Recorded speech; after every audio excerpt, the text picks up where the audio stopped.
Astro సిండికేట్లో మీ personal and business promotions కోసం కింది నెంబర్కు కాంటాక్ట్ చేయండి.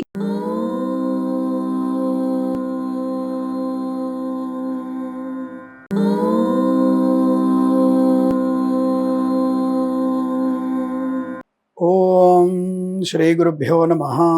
హరి ఓం. శ్రీరామ రామ రామేతి రమే రామే మనోరమే సహస్రనామ తత్తుల్యం రామనామ వరాననే. అందరికీ నమస్కారం. మనకి ఏప్రిల్ 27వ తేదీ మహాపుణ్యకర్మలు ఆచరించగలిగేటువంటి అదృష్టవంతమైన రోజు. మన ఛానల్ని అందరూ చూస్తూ ఉంటారు, బట్ నేను చెప్పే విషయాల్ని అవగతం చేసుకుంటున్నారా, పాటిస్తున్నారా? ఒకళ్ళు పాటించిన పుణ్యఫలం మనకి ప్రాప్తిస్తుంది. కాబట్టి మీరందరూ కూడా మనం చెప్పేటువంటి వీడియోలన్నీ కూడా పూర్తిగా చూసే ప్రయత్నం చేయాలి. అలాగే మనతో పాటుగా మరొక 10 మంది చేత సబ్స్క్రైబ్ చేయించే ప్రయత్నం చేయాలి. ఈ రోజున మనము 27వ తేదీ సోమవారం రోజున, ఏప్రిల్ 27వ తేదీ సోమవారం రోజున మనకి ఏకాదశి పర్వదినం, పుణ్యదినం. ఇది ఇక్కడ ఈ విశిష్టత ఏంటంటే ఒక్కొక్క ఏకాదశికి ఒక్కొక్క విశిష్టత ఉంటుంది. ఈ రోజున మనకి మోహిని ఏకాదశి, 27వ తేదీ మోహిని ఏకాదశి. అంటే చాలామంది మోహిని అవతారం జరిగినటువంటి అనేక సంఘటనలు ఉన్నాయి. మనకి భస్మాసురుడి నాశనాన్ని కొని తెచ్చుకోవడం, అలాగే రాహుకేతుల యొక్క పూజా విధానాలు. అందుకే రాహుకేతులు నవగ్రహాల్లో కలిసిపోవడానికి కూడా కారణం ఇదే, మోహిని అవతారంలో స్వామివారే.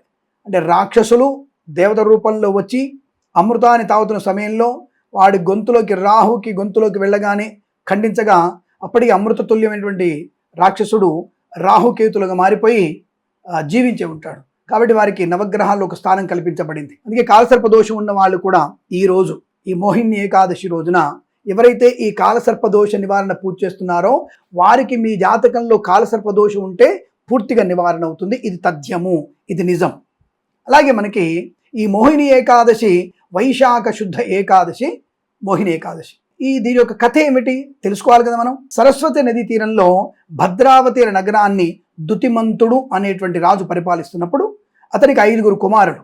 వారిలో చిన్నవాడైనటువంటి దృష్టబుద్ధి అనే మహాపాపి దురలవాట్లకు బానిసై తండ్రి ఆస్తిని మొత్తం కూడా ఖర్చు చేస్తాడు, అంటే ఒక రకంగా తగలేస్తాడు. తండ్రి అతడిని ఇంటి నుండి వెలగొడతాడు. అడవిలో ఆకలితో అలమటిస్తున్న దృష్టబుద్ధికి ఒక రోజున కౌండిన్య మహర్షి దర్శనమిస్తాడు. ఆ అడవిలో వెళ్తూ వెళ్తూ కౌండిన్య మహర్షి కనబడతాడు.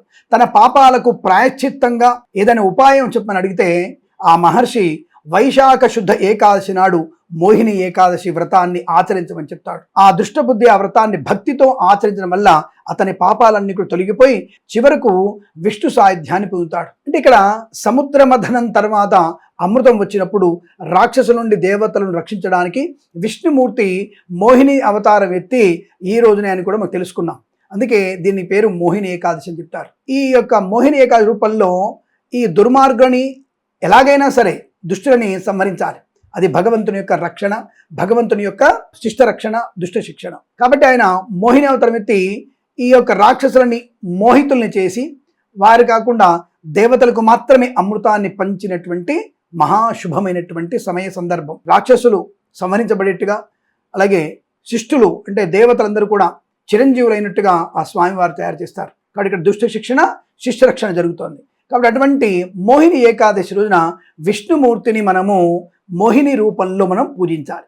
అలాగే ఈరోజున ఎవరికైతే వివాహం ఆలస్యం అవుతుందో వారు, సంతానం లేక ఇబ్బంది పడుతున్నారో వారు, ఈ కోర్టు విషయాల్లో గొడవలు అవుతున్నాయి కదా, భూ సంబంధ విషయాల్లో కానీ, భార్యాభర్తల మధ్య కానీ జరుగుతున్నటువంటి అనేక గొడవలు ధర్మన్యాయంగా, న్యాయధర్మంగా కాదు, న్యాయధర్మం వేరు, ధర్మన్యాయం వేరు. ధర్మన్యాయపరంగా మనకి అనుకూలవంతమైనటువంటి శుభ ఫలితాలు పొందాలనుకుంటే ఈ మోహిని అవతారంలో సాక్షాత్తుగా ఆ విష్ణుమూర్తిని మనం పూజ చేసుకోవాలి, స్మరణ చేయాలి. అలా చేయడం వల్ల ఎలాగైతే దేవతలు రక్షించబడ్డారో దుష్టుల నుంచి, అటువంటి దుష్ట రాక్షసుల సంహారం కలగడానికి మోహిని అవతారంలో స్వామివారు చేసినటువంటి ఆ యొక్క కార్యక్రమాన్ని మనం స్మరణ చేసుకోవడం, విష్ణుమూర్తి అష్టోత్తరాన్ని చదువుకోవడం వల్ల అద్భుతమైనటువంటి ప్రయోజనాన్ని పొందుకునే అవకాశం ఉంటుంది. కాబట్టి మీరందరూ కూడా ఈ రోజున విష్ణునామ స్మరణ ఎంత నిష్ఠగా చేయగలిగితే అంత విశేషం. ఈ రోజున స్వామివారిని కలశాన్ని నీళ్లతో అభిషేకము చేసి, పంచామృతములతో అభిషేకము చేసి, స్వామివారికి పట్టు వస్త్రములు సమర్పణ చేసి, అష్టోత్తర నామాలు చదివి, ధూప దీప నైవేద్యములు సమర్పణ చేసి, ఎవరికైనా దప్పికతో ఉన్న వారికి నీళ్ల దానం చేయడం వల్ల, చెప్పులు అంటే కాళ్ళకి చెప్పులు దానం ఇవ్వడం వల్ల, ఛత్రము గొడుగు దానం ఇవ్వడం వల్ల కూడా విశేషమైనటువంటి యోగాన్ని పొందుకుంటాం. సంతానం లేని వారికి కూడా సంతాన యోగం ఉంటుంది.